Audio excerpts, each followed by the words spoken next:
Hi, welcome to Sharpen Portfolios. In this video, we will explain some of the often misunderstood but critically important concepts you need to understand to become a better investor. As an investor, what are you looking for? Obviously, returns.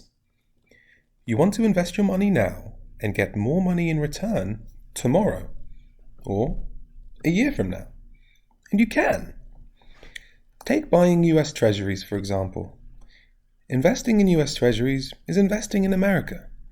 You invest $100, you will get $102 back, or thereabouts, from Uncle Sam in a year. But now let's say you want to make more than just that $2. You want to invest $100 and get $150 back in the future. Well, now you're going to have to take on some risk. If someone comes up to you and says, if you give me $100 today, I'll give you back $150 tomorrow, naturally, you would be cautious.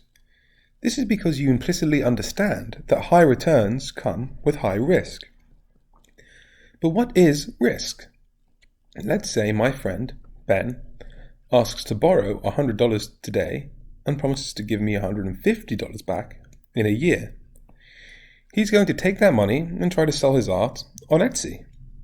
He will go away and use my money to buy paints and canvases and such, in the belief that he'll make it all back with profit when he sells his art. Well, in a year, he might have enough to pay me back, but he could also be a terrible artist, and thus won't have the money to pay even my $100 back. Maybe, worst case, he pays me back $50 in a year, so I could lose $50. And that is risk. What he told me he would return was $150, but what I actually might get is fuzzier. My US Treasuries returned 2%. The risk was 0. I'm going to get that back no matter what. America isn't going anywhere. My friend's art startup, on the other hand, well, that had a promised return of 50%. But really, I could get anywhere from negative 50% to 50%. And that's why I would consider that investment risky. And the size of the risk? Well, that's the size of the spread of what I might get back. For many investments, you can see how they've performed in the past. So we can see on average how much an investment has returned per year and the risk associated with those returns. Similar to my friend Ben's art startup, the risk is all about the spread of the investment's return over the year. And the measure we use to size this spread, that's called the annualized standard deviation, also known as the volatility. You might be saying now, I get it. The lower the risk of something, the lower the spread of what I could get, the less return I will get. The US Treasuries are essentially riskless, and because of that certainty, I get a lower return. But where I'm willing to take on more risk, I will make more money. And in a way, you're right. If someone is asking you to take on a lot of risk, they better promise you a lot of money in return in the future. But here's the thing. Here's the secret. The golden piece of information that will blow your mind and is the whole point of Sharpen Portfolios and our portfolio analysis tool.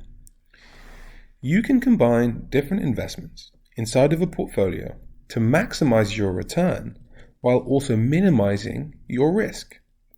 This is because different investments are exposed to different types of risk. We can go into more detail on how this works in other videos, but the point is, you want to maximize your risk-adjusted returns. In other words, you want your portfolio to be as efficient as possible at converting risk into return. An investment's ratio of return to risk is called the Sharpe ratio. And by maximizing your portfolio's Sharpe ratio, you're basically winning at investing. Our tool can tell you what the Sharpe ratio of your portfolio is, what impact different investments would have made on your portfolio, and whether any specific investments would have improved or worsened the Sharpe ratio of any specific portfolio. Basically, It helps you to understand how effective your portfolio is at converting risk into return. And how you stack up against the broader market? Well, that's called alpha, and we'll measure that for you too.